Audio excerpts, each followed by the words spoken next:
juros absurdos ao produtor nacional, totalmente incompatíveis com o ato econômico, que nem cocaína você pode negociar e pagar esses juros que são estabelecidos no Brasil. Você, enquanto no Brasil o empresário paga 150% de juros, nos Estados Unidos paga 1%, na Europa 2%, já por aí 0% ao ano. Tá certo? Então nós somos um país inviabilizado através de uma tirania absurda de dinheiro falso, porque eles emitem dinheiro sem lastro, sem nada, e com isso dominam de uma maneira absoluta o poder nacional. Então nós somos hoje uma nação colonizada, escrava de uma tirania do dinheiro falso, que é dominada, no fundo, por essas grandes corporações, quer dizer, especulativas e bancárias internacionais.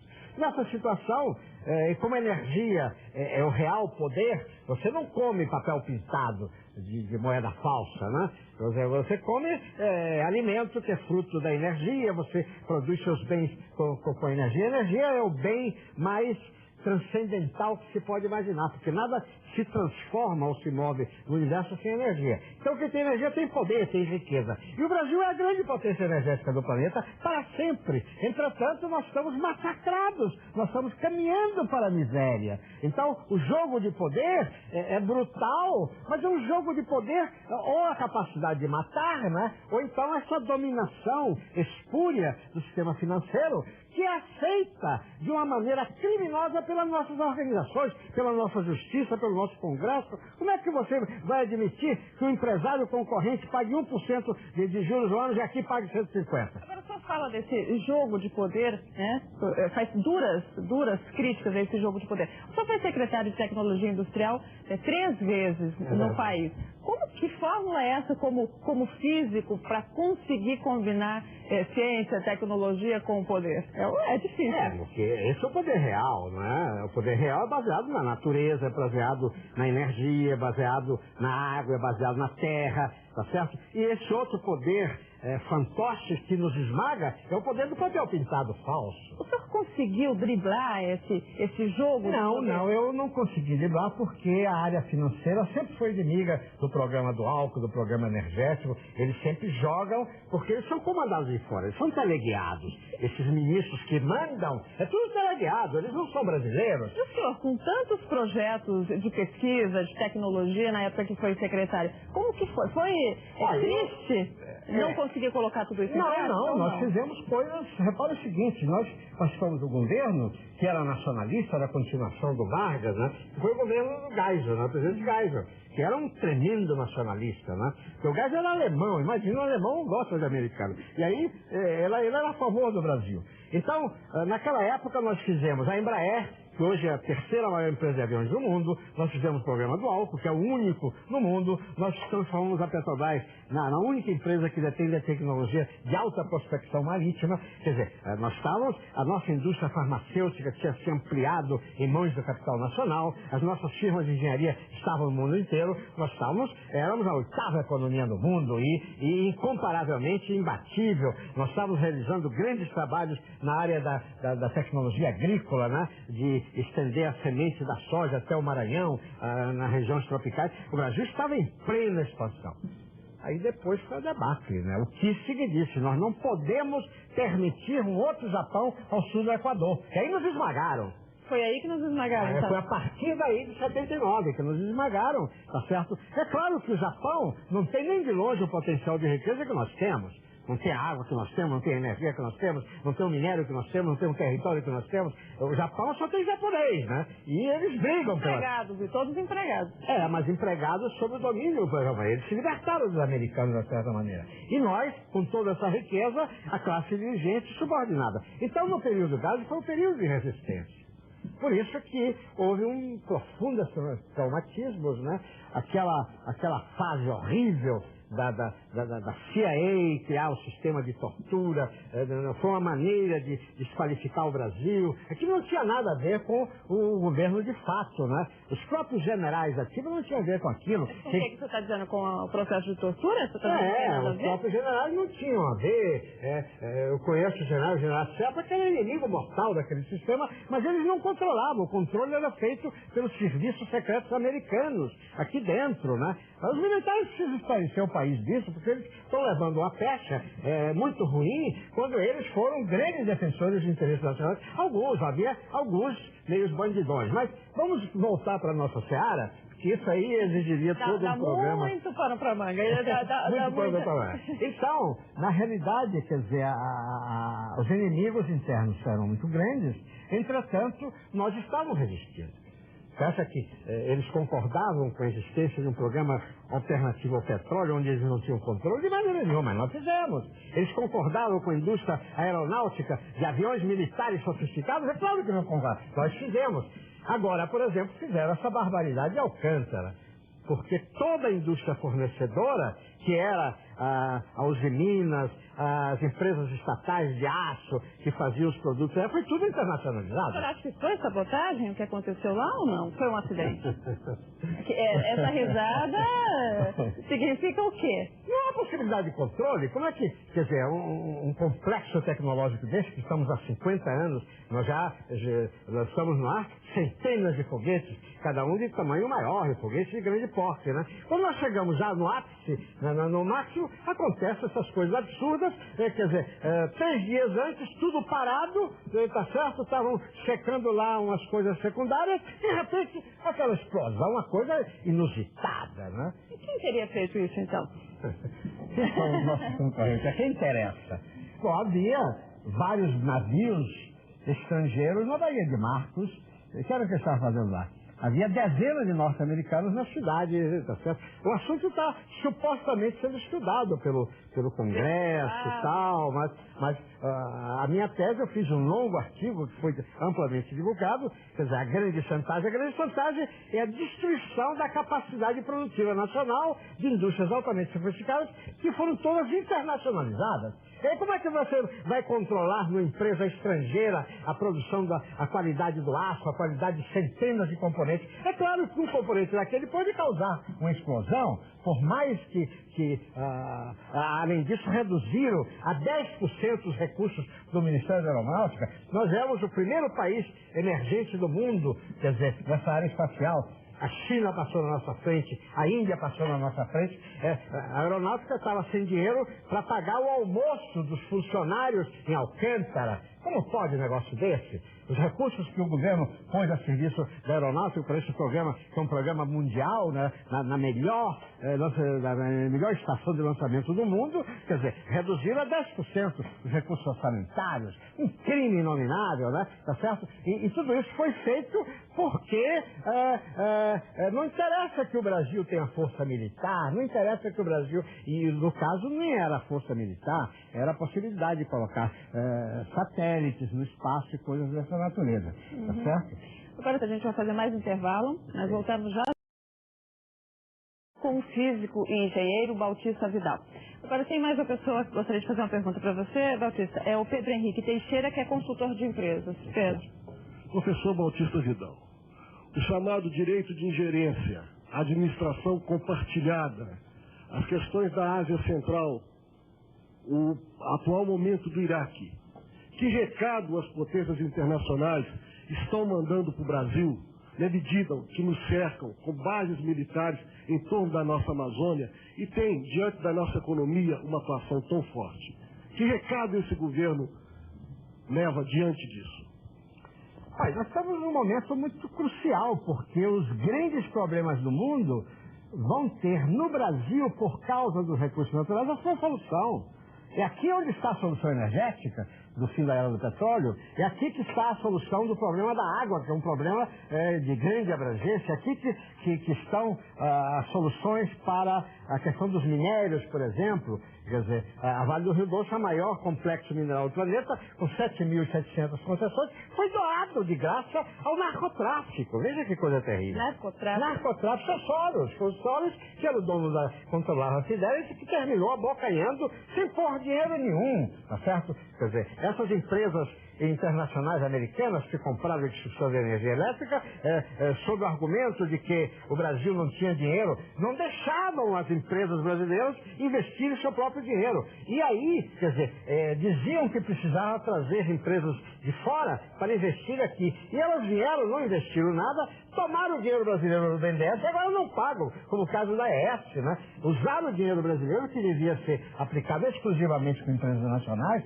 Então é uma coisa, esse período neoliberal, esse Fernando Henrique foi um tremendo traidor. Ele desmontou a estrutura de produção nacional, ele destruiu centenas de centros tecnológicos que estavam alcançando nível internacional. Eu era secretário de Tecnologia Industrial e conduzia 167 centros tecnológicos. Como que o senhor saiu?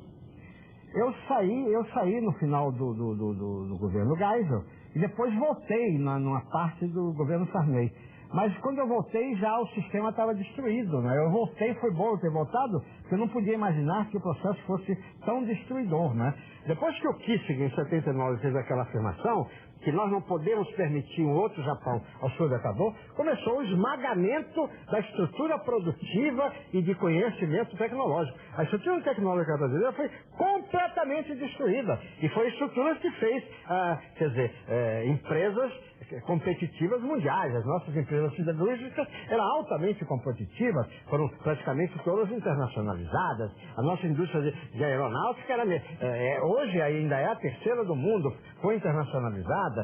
A Petrobras ainda está em nossas mãos, entretanto, toda a parte de desenvolvimento tecnológico que a Petrobras desenvolvia para 3 mil empresas de capital nacional para vender seus produtos, tudo isso foi desmontado. O Brasil hoje é um país desestruturado, é um país, colonizado, é um país onde os donos dos patrimônios não são mais brasileiros. Autista, a gente já sabe que você é um crítico fervoroso aí do poder, das grandes potências. E quem é, na vida pessoal, Bautista Vidal?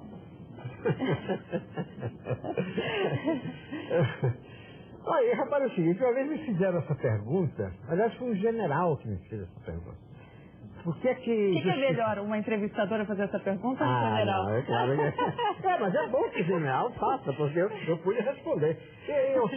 Eu sou nacionalista, defendo o Brasil, porque aqui moram meus filhos, aqui que moram meus alunos, é aqui que é o povo que eu vivo. E é uma questão ética, eu não vou trair o meu povo para defender interesses que não são do meu povo. É uma questão de princípio ético. Quem não faz isso não tem caráter. Sobram poucos. Hein? Sobram poucos?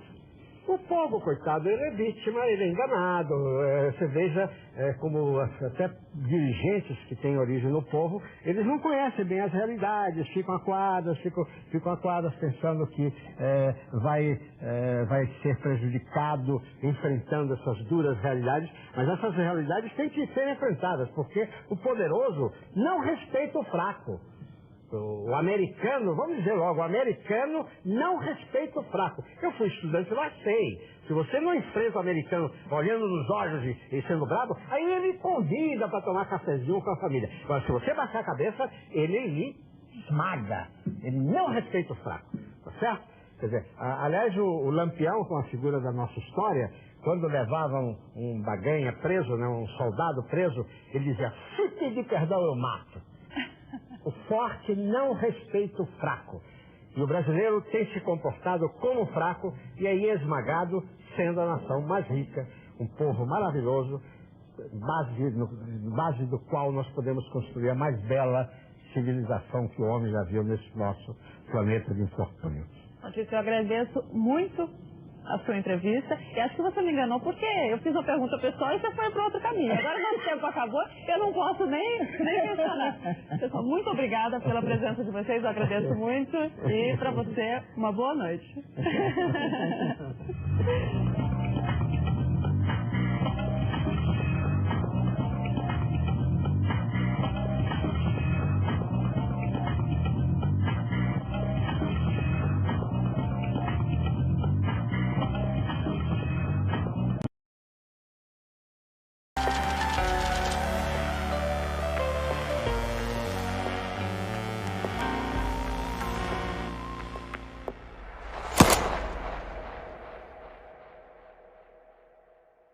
No dia 19 de janeiro de 2017...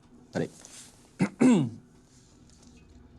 No dia 19 de janeiro de 2017, uma quinta-feira, uma aeronave decolava do campo de Marte, em São Paulo, com destino ao aeródromo de Paraty, no Rio de Janeiro.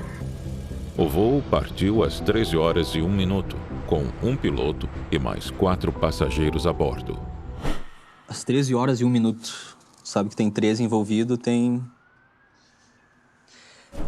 Quando se preparava para fazer a aproximação para o pouso, a aeronave se chocou contra o mar. O ministro Teori Zavascki, relator da Operação Lava Jato no Supremo Tribunal Federal, morreu hoje na queda de um avião de pequeno porte em Paraty, no litoral sul do estado do Rio de Janeiro. Todos os ocupantes sofreram lesões fatais. Na lista de passageiros se encontrava Teori Zavascki, então ministro do Supremo Tribunal Federal. Teori Albino Zavascki nasceu em 15 de agosto de 1948 no interior de Santa Catarina. Formado em 1972 pela Faculdade de Direito da Universidade Federal do Rio Grande do Sul, estava no STF desde 2012, indicado pela ex-presidente Dilma Rousseff. Pai de 3 filhos, no dia de seu falecimento, tinha 68 anos de idade.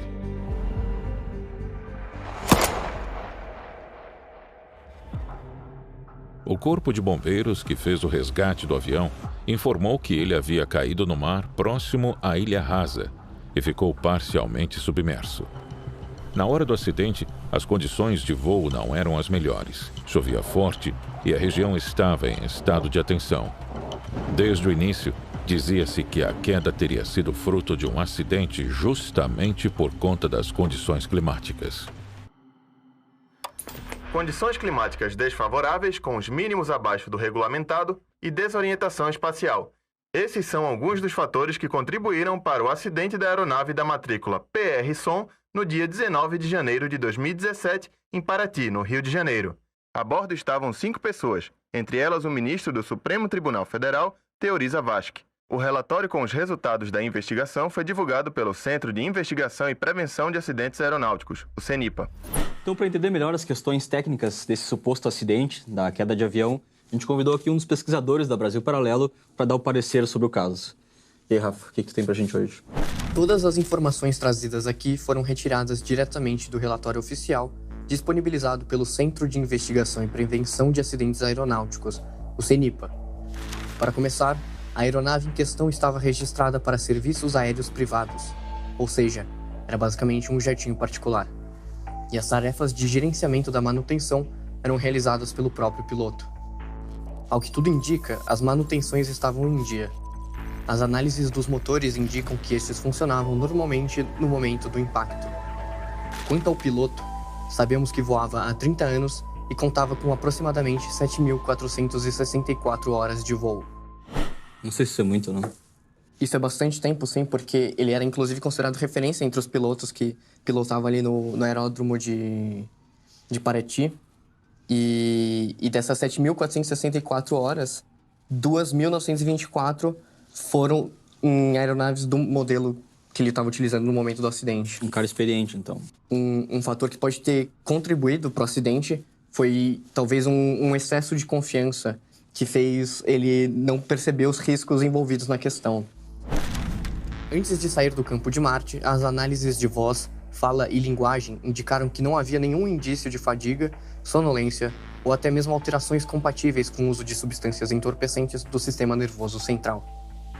E também após exames toxicológicos, não se evidenciaram alterações do ponto de vista médico que pudessem resultar no comprometimento do desempenho do piloto em voo.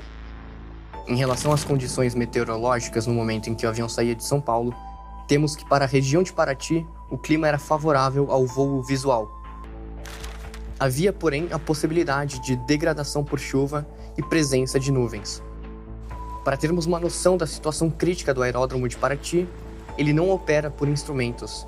Uma aproximação para pouso só poderia ser feita por voo visual. Além disso, as referências meteorológicas vinham do aeródromo de São José dos Campos, a uma distância aproximada de 180 quilômetros. No momento da aproximação, as condições meteorológicas estavam degradadas e o avião teria que realizar um desvio da chuva. O trem de pouso foi baixado, ocasionando um aumento significativo da razão de descida. Isso acionou o alerta de Sink Rate. Nesse momento, o piloto reportou: Sierra Oscar Mike, setor Eco de Paraty, aguardando um pouquinho até a chuva passar, melhorar a visibilidade. Cerca de 2 minutos depois do recolhimento do trem de pouso, ele foi baixado novamente e o piloto reportou que tentaria uma nova aproximação para pousar. Porque logo após reportar que esperaria as condições melhorarem, o piloto procurou fazer uma nova tentativa de pouso.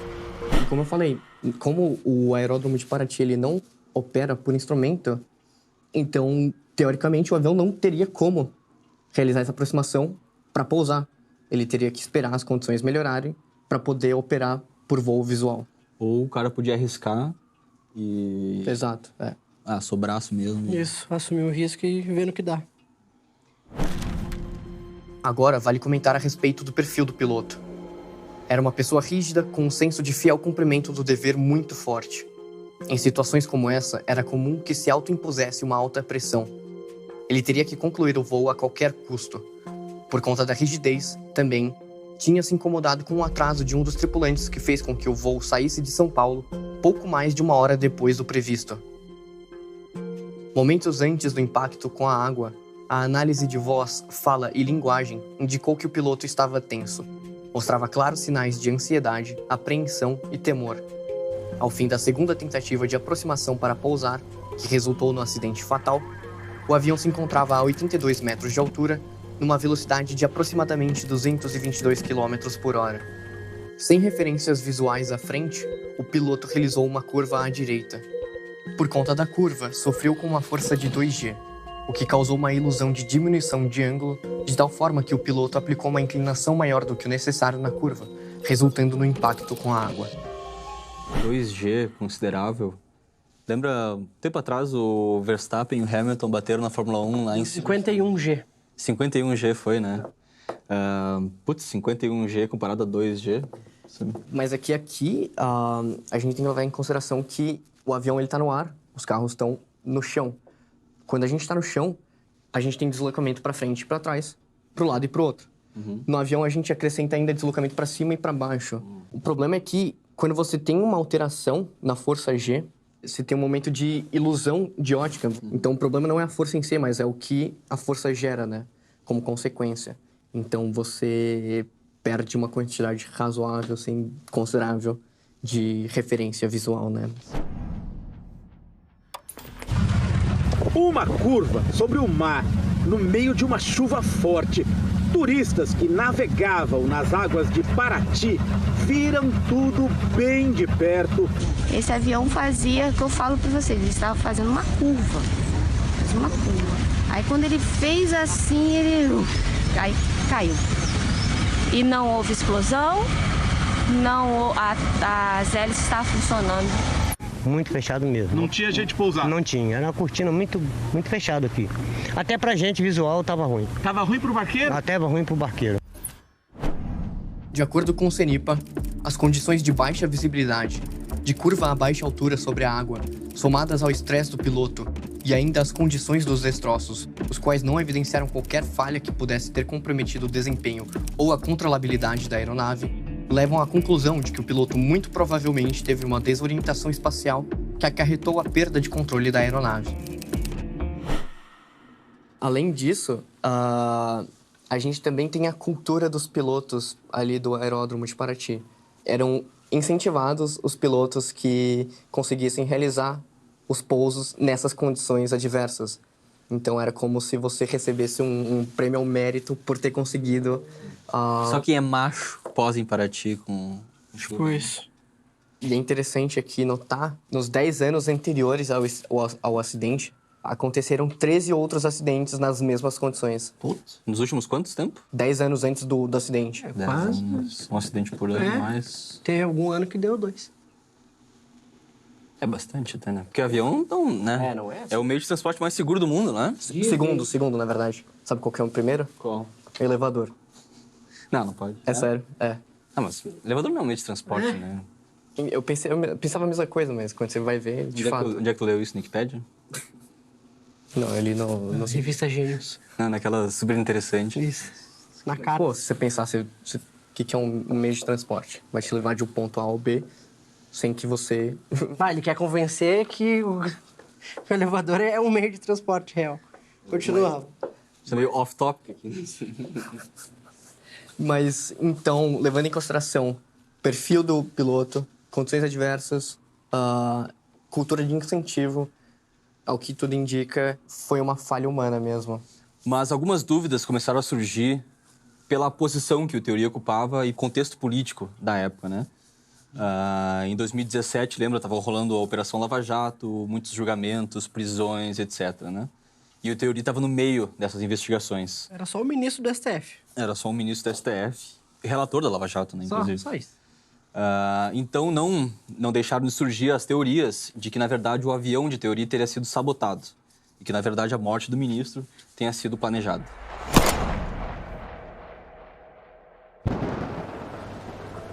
Devido às condições climáticas, desde o momento que se teve notícia da fatalidade, não se cogitou a possibilidade da queda do avião não ter sido um acidente.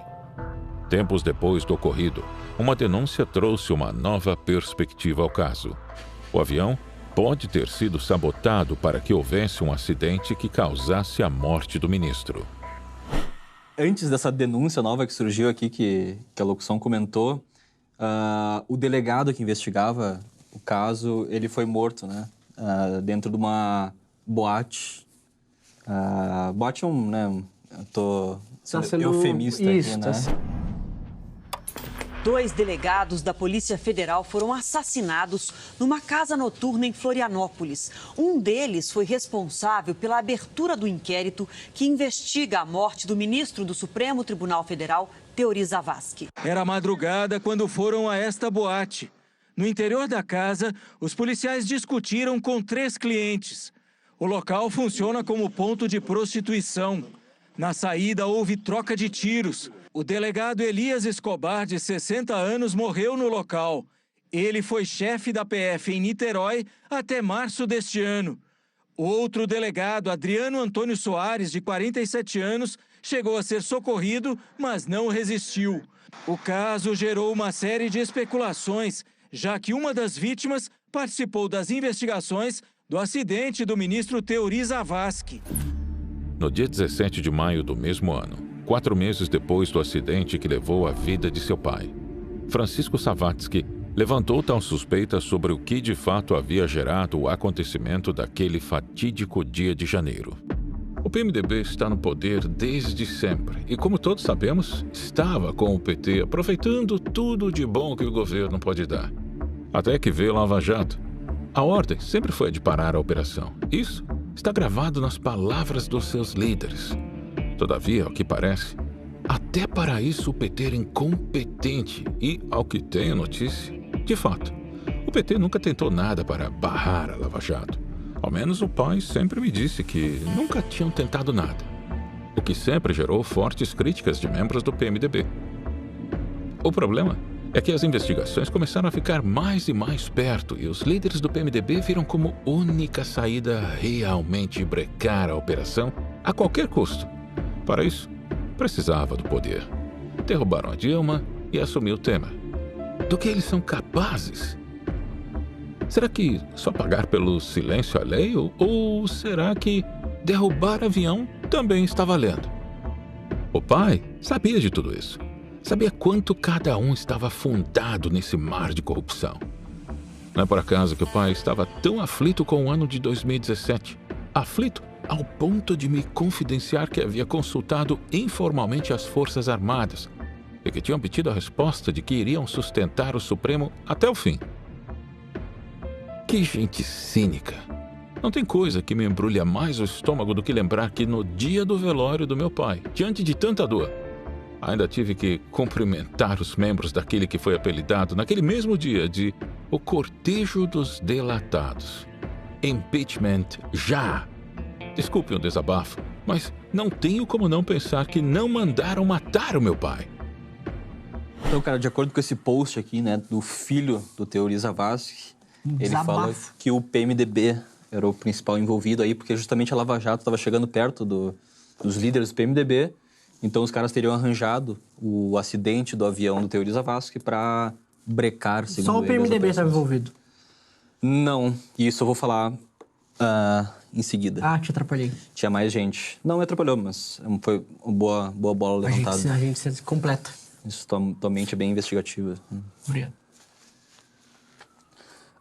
Mas o que tu achou desse post dele? Pela explicação que o Rafa deu, é um pouco difícil conseguir comprar de que houve alguma sabotagem. Especulou que porque a maioria dos investigados estava chegando, então, tipo... A viagem com destino a Paraty ocorreu às vésperas de uma decisão muito importante e de peso, que seria tomada pelo ministro. Teori iria retirar o sigilo de cerca de 900 depoimentos e homologar as 77 delações da Odebrecht. Era o mais relevante acordo de colaboração da história da justiça do país, envolvendo nomes de peso dos mais variados partidos. O jornal americano New York Times disse que a morte de Teori Zavascki levanta dúvidas sobre o futuro da investigação sobre o esquema bilionário de propinas na Petrobras. O britânico The Guardian lembrou que Teori analisava o maior escândalo de corrupção no Brasil. Na França, o Le Figaro ressaltou que o magistrado era responsável pelas investigações sobre a Odebrecht. O espanhol El País lembra que Teori iria decidir, em fevereiro, se aceitava delações que poderiam comprometer centenas de políticos. O argentino Clarín destacou que Teori tinha em mãos as delações de 77 executivos, incluindo Emílio e Marcelo Odebrecht. Um ano antes da morte do ministro, já estava em especulação que haviam tramitações em andamento para acabar com a Operação Lava Jato. E também, um ano antes da morte do ministro, seu filho já vinha levantando preocupações em relação a seu bem-estar e de sua família.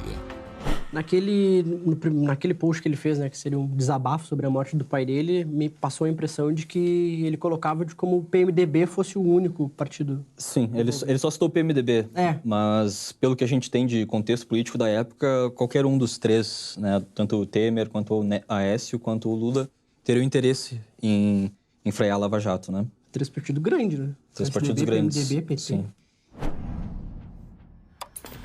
O ministro do Supremo Tribunal Federal, Teori Zavascki, disse que vai trabalhar durante o recesso do Judiciário para dar conta das análises das delações premiadas dos 77 executivos da Odebrecht. 800 depoimentos de 77 ex-executivos da Odebrecht já estão no Supremo Tribunal Federal. Uma sala-cofre como esta foi liberada para guardar o material que precisa ser registrado no sistema interno antes de chegar às mãos do ministro Teori Zavascki, responsável pelos processos da Lava Jato. O que se sabe até aqui é que pelo menos 200 políticos de vários partidos foram citados nas delações. Um executivo da Odebrecht teria confirmado uma doação ilegal de 30 milhões de reais à chapa Dilma Temer, que venceu a eleição em 2014.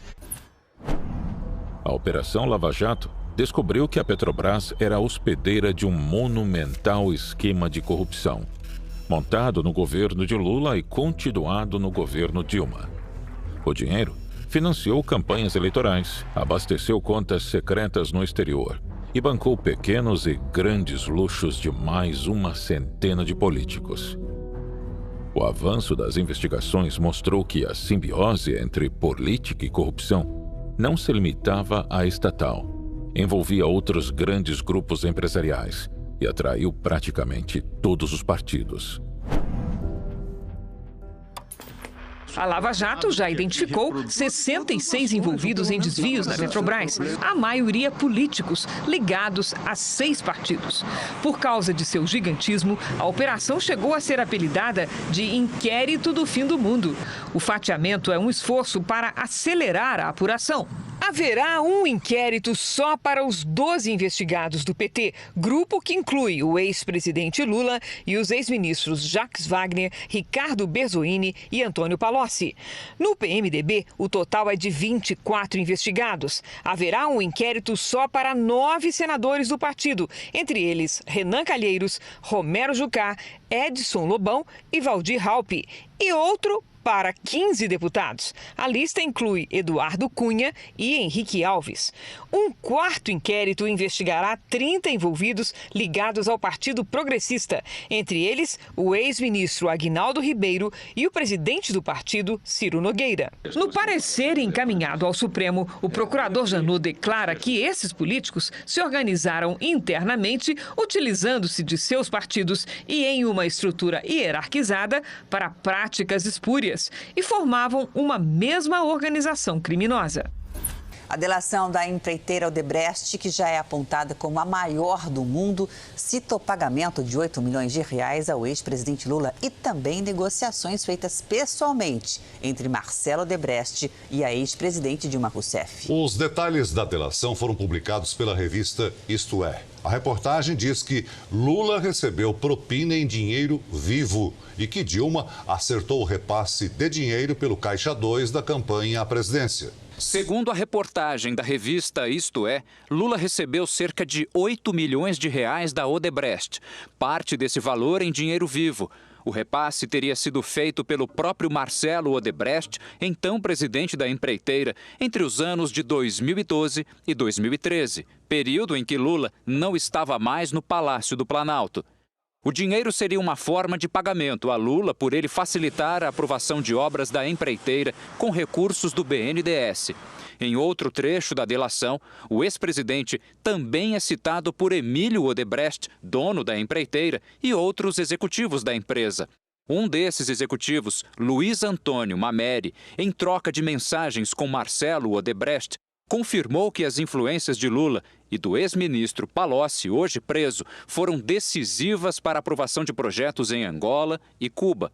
De acordo com a investigação da Polícia Federal, o pagamento em dinheiro vivo é um método clássico de prática de corrupção, por ser uma forma de burlar registros de entrada e saída de valores, tanto para a empreiteira quanto para Lula. A delação da Odebrecht, segundo a reportagem, também cita encontros de Marcelo Odebrecht com a ex-presidente Dilma Rousseff. Nos 5 anos em que esteve na presidência da República, Dilma teria recebido o empreiteiro 3 vezes, sem registro na agenda oficial do Palácio da Alvorada, em 2011 e em 2014. O empresário disse que Dilma negociou pessoalmente pagamentos via Caixa 2 para a campanha. Contou também que pediu a intervenção de Dilma na liberação de repasses do BNDES para a construção do Porto de Mariel, em Cuba, obra de mais de 600 milhões de dólares financiada pelo Banco Público. A ex-presidente, segundo Marcelo, teria prometido resolver o assunto em 24 horas. O PMDB queria levar o ex-presidente Temer ao fim de seu mandato e frear as investigações. O PSDB sonhava em voltar ao poder em 2018 e, de quebra, salvar o mandato de Aécio Neves. O PT pretendia salvar Lula da cadeia e, por meio dele, reerguer o partido. Todas as 3 grandes forças políticas do Brasil tinham o mesmo objetivo: impedir que as investigações se tornassem uma barreira aos esquemas estabelecidos entre os partidos políticos desde a chegada do PT ao poder em 2002. Após 3 anos de atividades, a operação fechava o cerco contra políticos do PMDB. O partido controlava a diretoria internacional da Petrobras, no esquema de fatiamento e distribuição das principais áreas da empresa para os partidos da base no governo Lula. Foi a partir dos operadores de propina do PMDB que a Lava Jato chegou à fase blackout. Nós vamos agora a Curitiba com o Douglas Santucci, que tem mais informações. Quais são elas, Douglas? Bom dia. Bom dia, Megali. Os 2 alvos desta 38ª fase da Lava Jato são Jorge Luz e o filho dele, Bruno Luz. Jorge Luz é o mais antigo dos operadores de propina dentro da Petrobras, de acordo com as investigações. Ele teria ali influência desde 85. A cúpula do PMDB treme neste momento, porque a proximidade de Jorge Luz com o alto escalão do PMDB é muito grande. Além deste partido, ele também seria o operador de PT e PP. De acordo com as informações, ele tinha inclusive vaga ali no estacionamento da Petrobras, de tanta intimidade que ele tinha ali com os funcionários. Teria sido ele que garantiu Paulo Roberto Costa no cargo, de tanta influência que tinha Jorge Luz. Daqui a pouquinho, 10 da manhã, tem a coletiva de imprensa tradicional para mais detalhes. Douglas, rapidinho. Quando você fala cúpula do PMDB, a gente está falando de quem? Jucá, Temer, Sarney, são os tubarões do PMDB? Exatamente, temos aí, ele tinha proximidade muito grande com Romero Jucá, Renan Calheiros, com o próprio Sarney e inclusive existem relatos de delatores de que ele teria feito operações com propinas para os altos integrantes do PMDB. A assessoria do PMDB chegou a dizer: o presidente do PMDB, senador Romero Jucá, afirma que os envolvidos nesta operação não têm relação com o partido e nunca foram autorizados a falar em nome do PMDB. Cara, só que esse mesmo Jucá aqui, né, o Romero Jucá, que falou que o PMDB não tem nada a ver com isso e tal, né? Teve gravações dele falando com o presidente da Transperto, Sérgio Machado. Essas conversas foram vazadas e ele faz um pacto com esse cara para impedir as investigações, né? A própria Operação Lava Jato, que vazou essas ligações, né, provou que o presidente do PMDB estava tentando justamente barrar as próprias investigações. O cara que não tinha nada, dizendo que o PMDB não estava envolvido, foi o cara que disse que tinha que parar as investigações. Exatamente. Enfim, mas as conversas do Jucá e do Sérgio Machado, aconteceram em março de 2016. E seguem aqui alguns trechos, então. A decisão foi tomada depois da divulgação de uma gravação em que Jucá fala sobre um suposto pacto para barrar a Lava Jato. O conteúdo da conversa entre ele e o ex-presidente da Transpetro, Sérgio Machado, também do PMDB, foi publicado em reportagem do jornal Folha de São Paulo. Os dois falam sobre um acordo nacional para proteger políticos do PMDB e de outros partidos das investigações da Lava Jato. Acompanhe. Conversa divulgada pela Folha de São Paulo teria ocorrido em março, antes da aprovação do processo de impeachment da presidenta Dilma Rousseff pela Câmara dos Deputados. Sérgio Machado, ex-presidente da Transpetro, afirmou que o afastamento da presidenta Dilma era necessário. Jucá concorda. Tem que ter impeachment, não tem saída. Sérgio Machado revela temor com o andamento das investigações e das delações premiadas no âmbito da Lava Jato. Estou muito preocupado porque eu acho que o Janot está a fim de pegar vocês e acha que eu sou o caminho. Jucá é categórico. Tem que mudar o governo para poder estancar essa sangria. Ao se referir ao suposto pacto para barrar a Lava Jato, Machado diz que a saída é o então vice-presidente da República, Michel Temer, assumir o cargo após o afastamento de Dilma. É um acordo botar o Michel num grande acordo nacional. Romero Jucá acrescenta: com o Supremo, contudo, delimitava onde está pronto. Ainda segundo a reportagem da Folha de São Paulo, na conversa Sérgio Machado sugere que a Lava Jato quer pegar todos os políticos, incluindo os do PSDB. Jucá concorda. Todo mundo na bandeja para ser comido. Sérgio Machado disse que o primeiro a ser comido será o senador tucano Aécio Neves e afirmou que Aécio perdeu força política para disputar novas eleições. Quem não conhece o esquema do Aécio? Eu, que participei da campanha do PSDB. Jucá responde: a gente viveu tudo. Ainda segundo a Folha de São Paulo, o senador licenciado e ministro do Planejamento Romero Jucá afirmou ter conversado com alguns ministros do Supremo Tribunal Federal. Sérgio Machado sugeriu: um caminho é buscar alguém que tem ligação com o Teori Zavascki, relator da Lava Jato. Jucá disse, no entanto, que o ministro Teori é um cara fechado. Romero Jucá, presidente do MDB e líder do governo no Senado, se tornou réu na Lava Jato com base na delação da Odebrecht. A decisão é da primeira turma do Supremo Tribunal Federal. Segundo a denúncia, o senador pediu a Odebrecht R$150 mil em doação para o filho, candidato a vice-governador de Roraima, Rodrigo Jucá, na eleição de 2014. Em delação, o ex-diretor de Relações Institucionais da empreiteira, Cláudio Melo Filho, disse que o pagamento foi feito por meio de doação ao diretório do MDB no estado.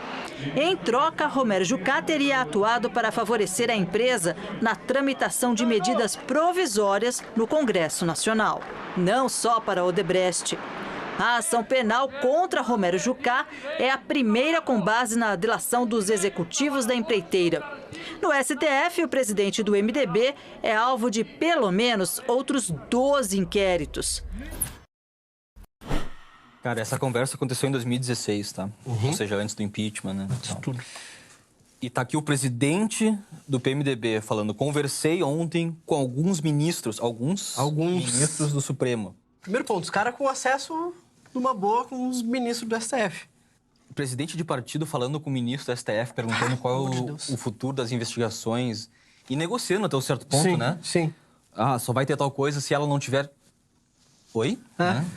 Ministro da STF falando isso?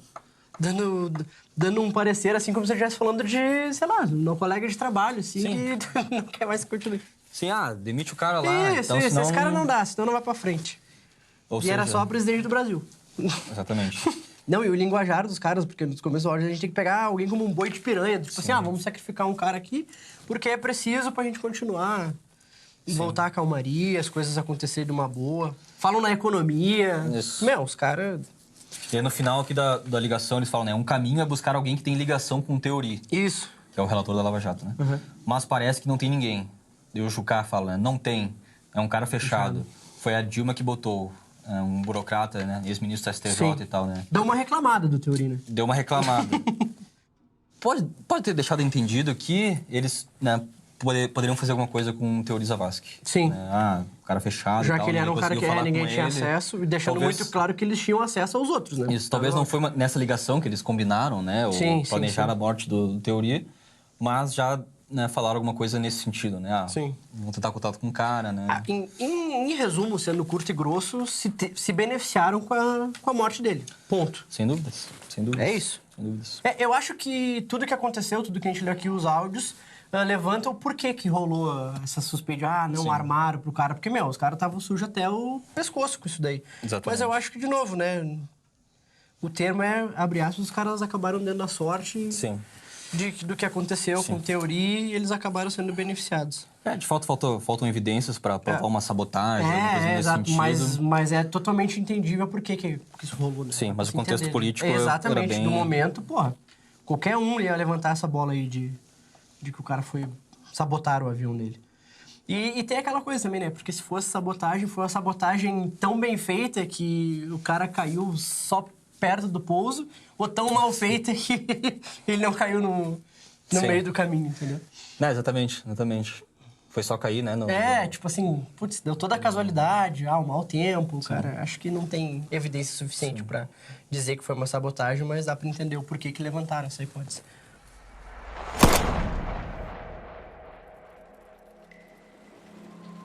Há exatos 4 anos, o país perdia precocemente o ministro Teori Zavascki, aos 68 anos de idade, sendo os 4 últimos de sua vida dedicados ao Supremo Tribunal Federal. Era uma quinta-feira, 19 de janeiro de 2017, quando o país foi surpreendido pela notícia de que o avião que transportava o ministro Teori Zavascki de São Paulo para Paraty, no Rio de Janeiro, caiu no litoral sul-fluminense com outras 4 pessoas a bordo. Após 2 anos de investigação, em 2019, o Ministério Público Federal concluiu que não havia indícios de crime para a queda da aeronave e o inquérito sobre o acidente foi arquivado.